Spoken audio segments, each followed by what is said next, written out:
Salam değerli izləyicilər, hər birinizin hər vaxtınız xeyir, hər birinizi xoş gördük. Bax görün nə gözəldirlər. Bozaq qulaq, angus, mərəz. 20 dənə qəşəng buzoylarımız var. Gözəl qardaşlar. 800 ilə 1000 arasındadır qiymətləri. Bax görün nə gözəldir. Angusa baxın. Baxın angus, onun bölümündəki. Deyə bax oradadır biri də. Bozaq qulaq, görün nə gözəldir. Bunun enliliyinə baxın. Uzunluğuna maşallah olsun.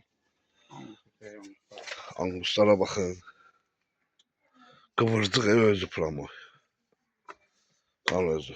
O da simentalla karışıktı. Hal-hazırda qiymətləri qardaş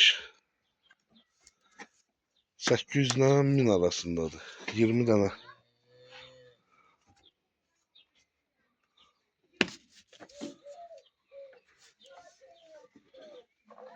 Görün nə gözəldirlər.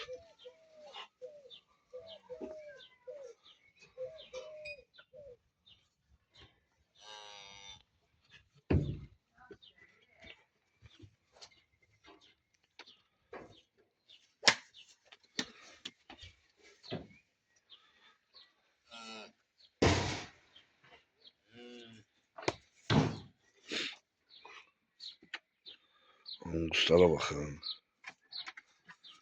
Görün nə gözəldirlər.